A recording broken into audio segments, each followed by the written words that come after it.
बेटा ध्रुव मुझे माफ कर देना मेरे लाल, मैंने अज्ञानता में ये सब कर दिया था। ध्रुव ने अपने छोटे छोटे हाथों से मौसी के पैरों को छुआ, कहा मौसी अरे तूने बहुत अच्छा किया, अगर तू मुझे उस दिन न मारती मौसी तो मुझे प्रभु का दर्शन नहीं होता। अरे मैं तो इस अंधकार में भटकता रहता, मैया तू तो मेरी गुरु बन गई है, तूने मुझे रास्ता दिखाया है। आज मौसी ने झपट के ध्रुव को गोद में लिया और ध्रुव को लेकर के कहां पहुंची, वहीं सुनीति मैया के दरवाजे पर। ध्रुव ने आवाज लगाई है, मैया सुनीति जैसे ध्रुव की आवाज सुनी। बताया जाता है कि ध्रुव के वियोग में मैया ने रो रो करके बुरा हाल कर लिया था। आंखों के आंसू के साथ साथ मैया की आंखों की ज्योति भी धुल चुकी थी, दिखाई नहीं दे रहा था मैया। इधर ध्रुव ने मैया के चेहरे की तरफ देखा और जो धर के फूंक मारी है, मैया की आंखों में रोशनी आ जाती है। मैया कहने लगी क्यों ध्रुव, क्या तुझे तेरे पिता मिले? कहने लगे हाँ मैया मुझे मेरे पिता मिले। मैया कहने लगी मैं ऐसे नहीं मानूंगी, पता नहीं तुझे मिले कि नहीं मिले कि झूठ बोल रहा है, अगर तू अपने पिता के दर्शन मुझे भी करा दे तो मैं मान जाऊंगी। सोई ध्रुव ने वही आसन लगाया और जो धर के आवाज लगाई है, ओम नमो भगवते वासुदेवाय। सोई भगवान चतुर्भुजी रूप में ध्रुव के अट्टे पर खड़े हो गए। ध्रुव कहने लगे मैया देख ले पिताजी हैं कि नहीं है। अब भगवान और ध्रुव और उनकी मैया का वार्तालाप हो रहा है। ध्रुव को ध्रुव की मैया को भगवान दिखाई दे रहे हैं, बाकी सबको तो सिर्फ आवाज सुनाई दे रही है, दिखाई नहीं दे रहे हैं भगवान।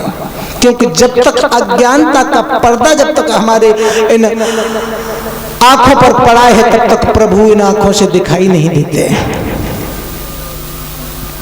एकदम से भगवान ने कहा है कि सुनीति मैं बड़ा प्रसन्न हूं, कोई वरदान मांग लो।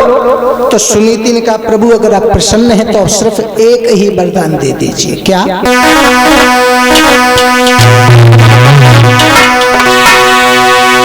जब जब जा धरती पर प्रभु जी में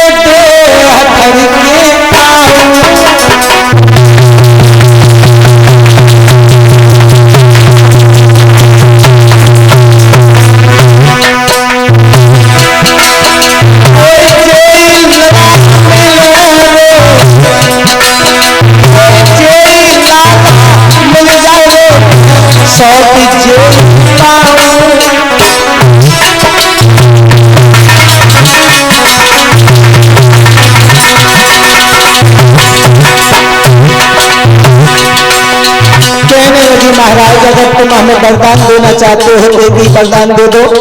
जब जब इस भूतल पर मैं शरीर लेकर के पैदा हूं मुझे यही पुत्र हर जन्म में मिले और यही सात मोह मिले। भगवान कहने लगे बेटी महाराज सुनीति को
इस तरह से ध्रुव अपनी मैया के साथ वहां रहते हैं और ध्रुव को राजा उत्तानपाद राजा बनाते हैं अयोध्या का, और दोनों रानियों को लेकर के महाराज उत्तानपाद वन में भजन करने के लिए चले जाते हैं। बोल वृंदावन बिहारी लाल की।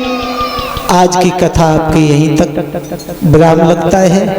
कल यथा समय से आगे की कथा आपको श्रवण करिए।